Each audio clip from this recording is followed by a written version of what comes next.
Hello and welcome back to the Thomas Fitch Sports Show. I am your host, Thomas Fitch. We got a lot to talk about today. We're talking about Texas's 13-10 overtime loss to Oklahoma State. That was very brutal. Still hurts to talk about a little bit. But we got some hot takes to start us off. First of all, I need to get a little meter, like icon up here of a fire meter for Tim Beck. And right now his fire meter is all the way over to, he needs to be fired. We're going to talk more about that later. I also think Texas is much closer to being back than people think. And finally, I think it's time to talk about Michael Dickson for Heisman. So let's get started. We're also going to talk about a little bit in college football and what's going on there. I'll give you my top four for the playoffs. Anyways, we're going to start off with offense. Which was absolutely terrible. Oklahoma State is not a team known for their defense whatsoever, and we only got 241 yards and 10 points off that. So it was not a good offensive performance. Let me give you kind of my overall rundown. The play calling, terrible. Offensive line, terrible. Running game, terrible. Ellinger, worst game of his career at Texas. Receivers, aside for John Burt, like what? Where did he come from? It was terrible. Now again, I'm making it sound worse than it really was. But it was largely a very poor game offensively. Ellinger finished 22 of 36 for 241 yards and one interception, which was the last play of the game. But the big two reasons why the offensive line was so bad in this game was because the offensive line was terrible and the play calling was terrible. That's why our offense struggled.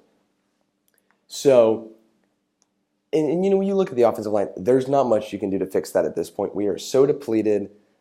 I don't know if Connor Williams is coming back. I almost think for the sake of the future, it might be better if he stays out for the rest of the year, takes a medical red shirt and comes back. But that, again, that's a big risk for him to stay for a whole another year when he's being a projected top 10 draft pick. But that is something we will decide later on. The play calling is something that I just don't get. And I think some of it I get that Tim Beck is trying to run a play calling. He's still trying to run an offense based on Greg Ward. And unfortunately, neither Shane Buechele, nor Sam Ellinger, nor Gerard Hurd is Greg Ward. So unless he can get a Greg Ward or somehow turn Sam Ellinger into Greg Ward overnight, his offense is not going to work. The play where Sam Ellinger runs out to the side, and it's kind of like the 18-wheeler package, except with Sam Ellinger running it, it doesn't work. Ellinger, granted, sacks count into this, but he had 16 carries for negative 10 yards. Running the ball, he is a great scrambler out of the pocket. Design runs are not his thing, and they can lead to injuries. So I do not like that Tim Beck is doing that. I thought that he went to the run game early. It wasn't working, so he went away from that. I get that. But then at the end of the game, Chris Warren actually started to have some good runs, and then he went away from it. What that shows me when Chris Warren starts to run good at the end of the game is that the defensive line is starting to get worn down. That's when you got to punish them and keep running with Chris Warren. He finished with 12 carries for 33 yards. His longest was 15, no touchdowns. So Antonio Carter only got 1 carry for 3 yards. So it was not there just wasn't a lot of running aspect to the game. And again, a large part of that goes back to the offensive line. It's hard to run well when you have no offensive line to block for you.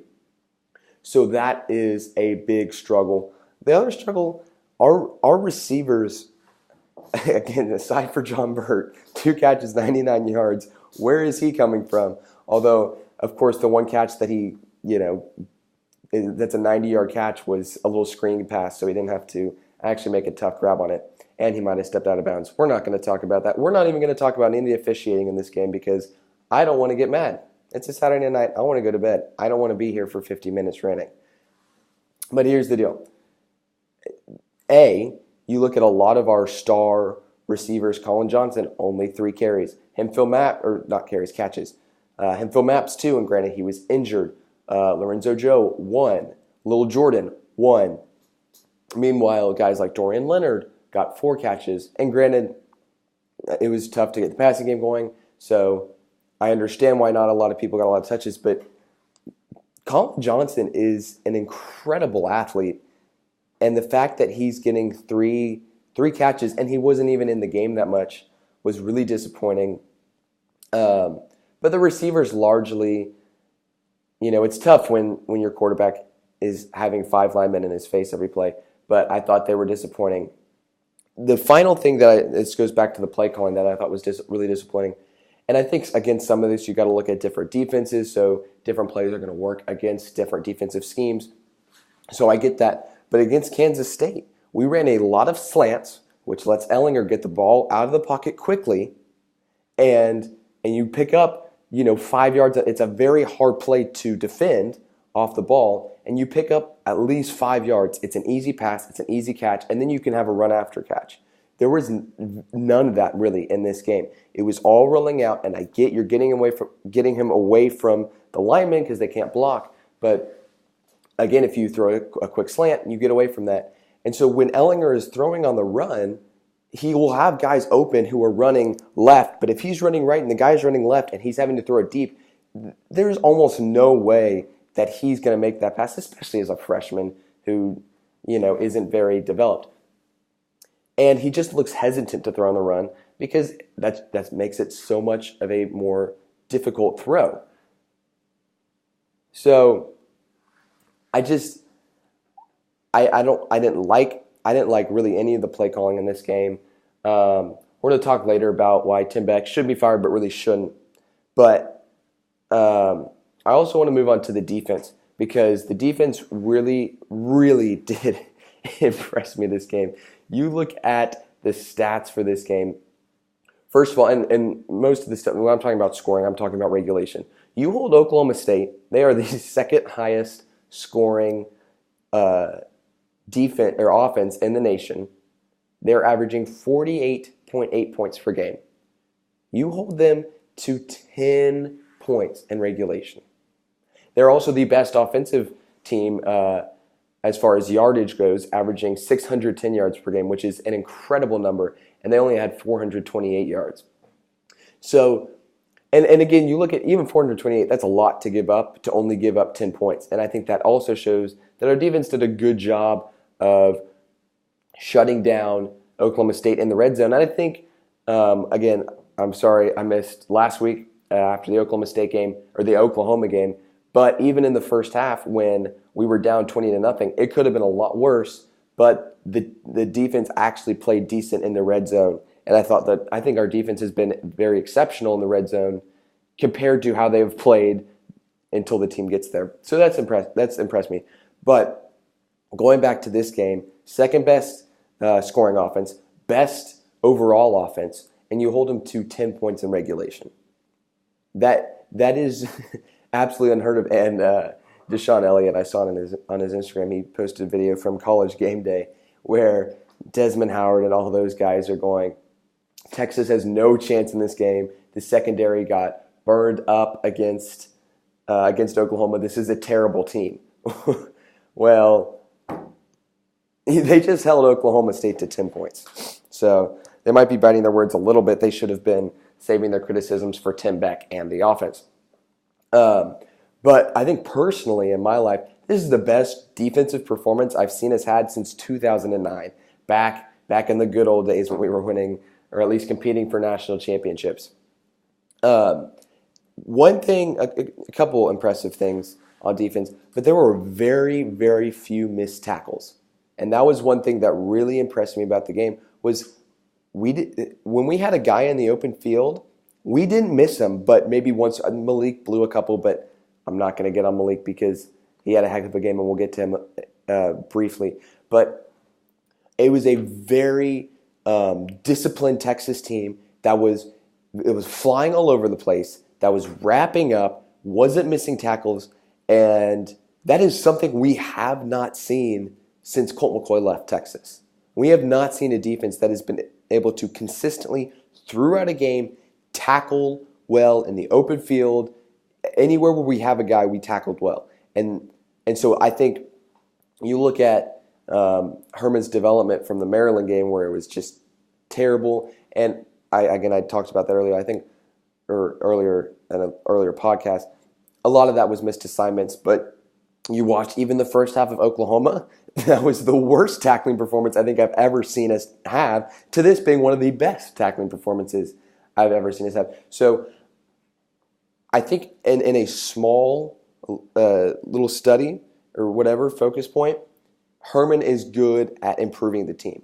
I think he needs to work on improving the whole team, but missed tackles was a huge part of the Oklahoma State game, and to go from missing tackles, all over the game to missing very few tackles, that was impressive.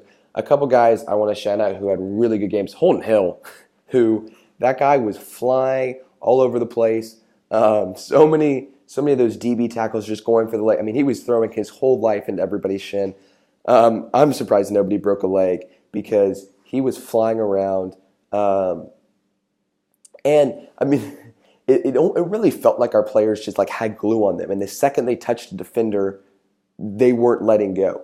I mean, Holton Hill would just drag guys down where in past games, it's an arm tackle and the guy gets out. Holton Hill, he finished with 9 total tackles, 8 solo. Really impressive and a good game in pass coverage. And someone, I can't remember who made this point last week, but Holton Hill had a lot of interceptions early on, a couple pick sixes, and it seemed like he's gone quiet. It's not that he's gone quiet. It's that quarterbacks know he is good and he's a shutdown corner. And when he's shutting down receivers, quarterbacks don't throw to them. You notice the best cornerbacks in college, in the NFL, are not the ones who you hear. They're the ones who you go, oh, I haven't heard their name all game. The reason you haven't heard their name all game is because they are shutting down the receivers. Pardon my voice. I yelled at the refs a little bit at the game. Another guy I want to shout out, Malik Jefferson. You got to shout him out every game. This guy is a freak of nature. One of my least favorite things when we lose is looking at Malik Jefferson walk off the field. You just feel for the guy. Like, you can feel his sadness because you see a guy who has given it literally everything. He's given everything he's got, and he's left it on the field.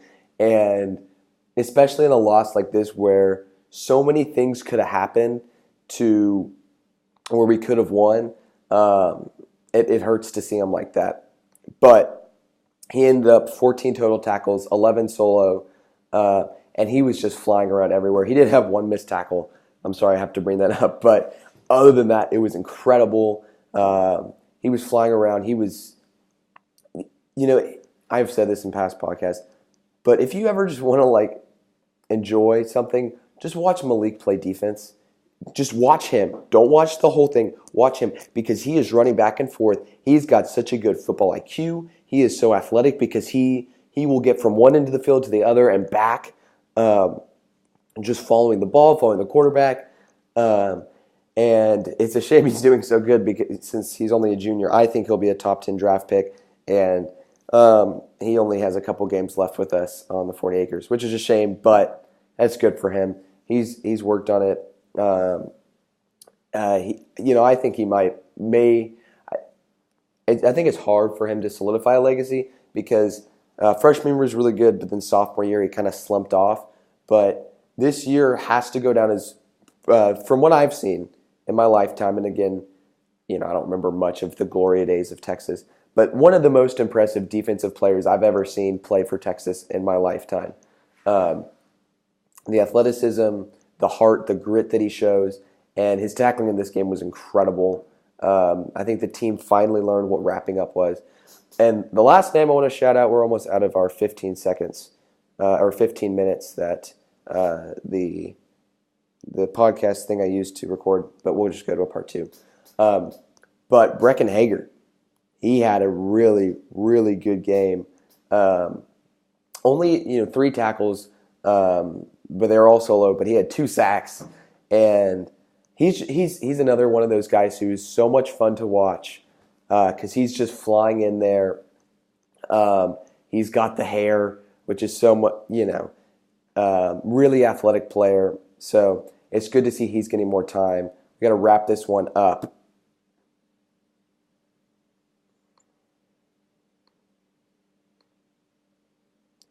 Anyways, we are back with the Thomas Fitch Sports Show. This is part 2 of our Oklahoma State Texas recap. I am still your host, and I am still Thomas Fitch.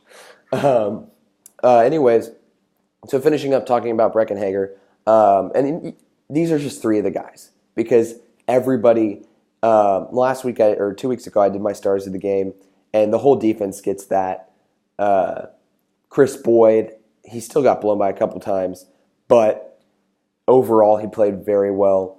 P.J. Locke had 8 total tackles. Gary John, I feel like a lot of these names are starting to pop back up again. Gary Johnson, John Bonney, P.J. Poona Ford, who had a good game. Malcolm Roach, Anthony Will, Chris Nelson had some big tackles. Everybody was getting involved, and so that's just you like to see. It's Spurs like distribution where everybody's getting tackles, a little pop action in there. One slight criticism: defense was very good, but the one slight criticism, and again, this is what happens when you go up against a very good quarterback. But we had one fumble. That was the only turnover. We weren't able to pick off Mason Rudolph, and when you have a game where your offense is struggling so much, that's when the defense needs to step up and create turnovers. And at the end of the game, Brandon Jones, he dropped an interception that would have put us at least at the edge of field goal position where we could have had a chance to go in and score and win the game in regulation. So that's one place where we need to grow. You got to, just because you hold a team to 10 points, you still got to look at ways to grow. And I think that is one way, is the defense has to pick up the slack for the offense as much as you don't want to ever say that the defense has to carry the whole team, but there's some games where the defense has to acknowledge that the offense isn't doing much and we're going to have to step up.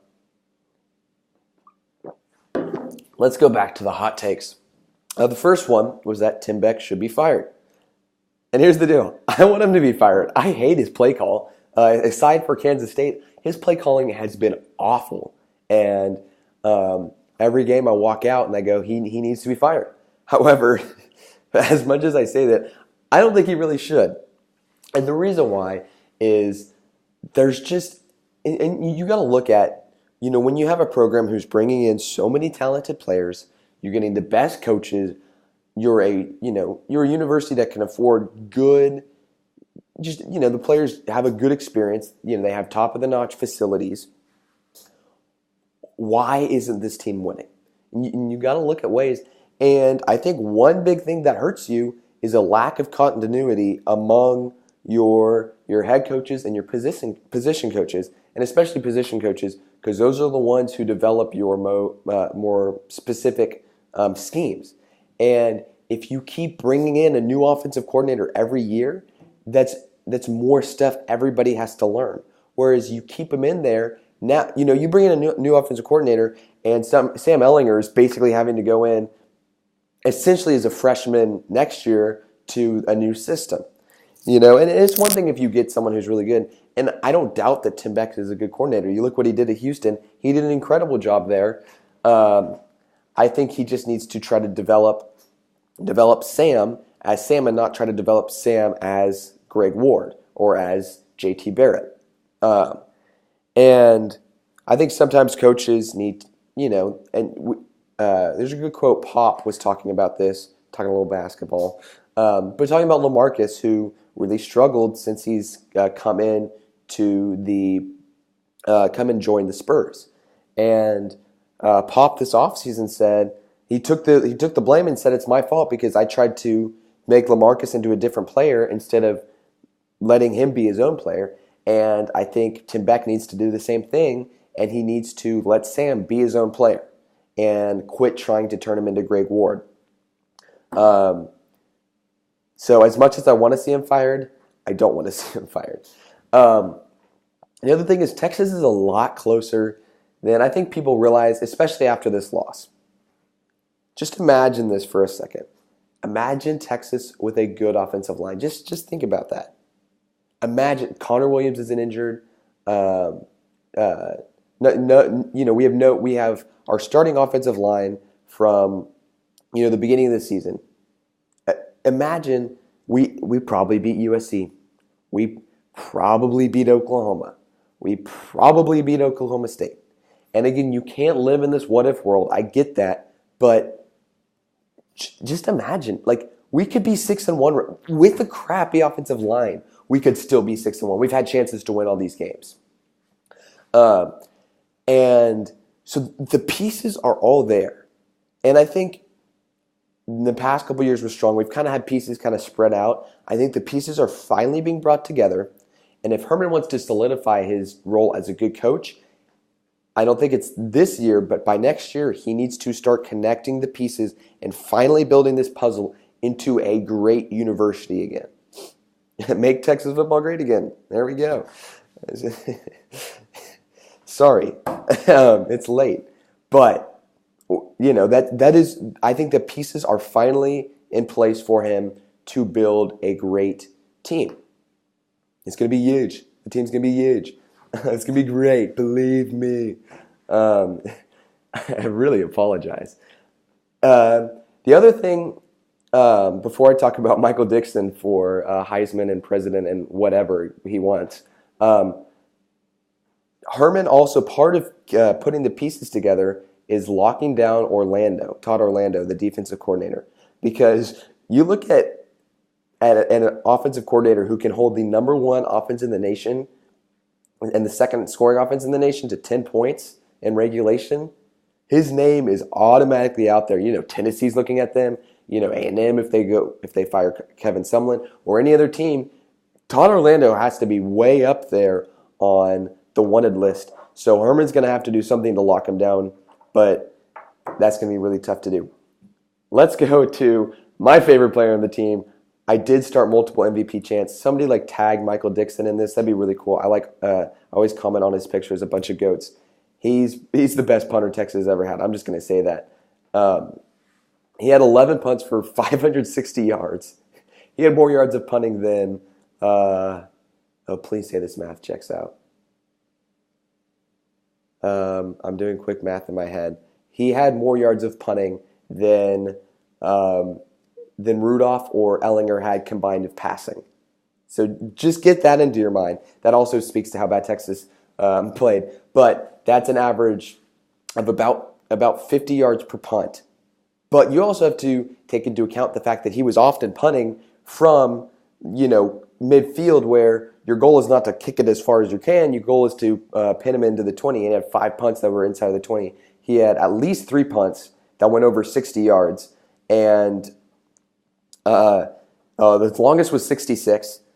And he had 1 punt. I still don't know what happened on this play. If you watched it, you're probably still confused too. But he goes to punt, takes the snap, and it sounded like maybe he was in the crowd or maybe the ref accidentally blew, but somewhere a whistle was blown because everybody on the field stopped. And then the refs didn't blow the whistle anymore, so players kind of kept running at him, and then he boots a 63-yarder. To put that in perspective, a 50-yard average or 55, that's a very good average for the NFL, for these pro kickers. And on a penalty, or I don't know if I would call it a blown play, but a weird play where you were frozen mid-formation of punting to then, kind of cold, just boot a 63-yarder. That's incredible. And NFL scouts, I was told, probably who were in the press box, were incredibly impressed by him. I'm going to make a really, really bold prediction. If this comes true, this is going to be so cool. He's going top 5 rounds. First, he's going to go in the 5th round or better in this NFL draft. That would be really cool to see. He will be the first punter taken if any punter gets taken in this draft. Really quickly, because we're running out of time on the second podcast, and I don't want to make a part 3. Let's talk some college football other than Texas, because believe it or not, college football exists outside of Austin, outside of the Texas Longhorns. Football, for the most part, is wrapping up today. Washington State still plays Colorado, but the games that matter for my top 4 are over. So here we go, and I'll kind of tell you why. I'll give top 4 and then 5 and 6. So 1, Alabama, easy. No, nobody, you can't dispute that. They beat Tennessee handedly today. Butch Jones will be gone soon if Tennessee knows what they're doing. But as a Vanderbilt fan, let's keep Fitch Jones around for a little bit longer. Number 2, Georgia. They were off this week, but they're still looking really impressive. They're undefeated, and I'm really excited for the SEC championship game. I think we might get an undefeated Georgia and undefeated Alabama playing each other. That would be really exciting in the new Georgia Dome. So that would be really fun. Number 3, coming in at number 3, Penn State, who demolished Michigan tonight. A really good win there. Penn State's legit too. And I hate to say that because Penn State stole James Franklin from Vanderbilt and Texas didn't get him. And so I'm just kind of biased and I've always hated them. And I think Saquon Barkley's overrated, but then I watch him and he's absolutely not overrated. He's an incredible athlete. But they're number 3. They're still undefeated. Before I go to 4, let me just tell you, the top 20 teams right now, Michigan will be outside of that after this week, have no loss, are undefeated, or have 1 loss. So statistically, they're all at play for the national championship still. And for most of those teams, I think you could make a case of them getting there. Anyways, coming in at number 4 is Clemson, and they were off this week. And I know they lost to Syracuse last week. And I don't even want to pick comparisons to last year because I think bringing in historical stuff from last year is dumb. But Syracuse almost beat Miami today, who is undefeated, by the way. Almost beat Miami on the road. Whereas Clemson goes on the road to Syracuse last week and loses. But this Clemson team has a really good defense, but this Syracuse team is not one to be slept on. Like, that is a good loss. Syracuse will be ranked by the end of this year. They're like 4-4. No, they're not 4-4.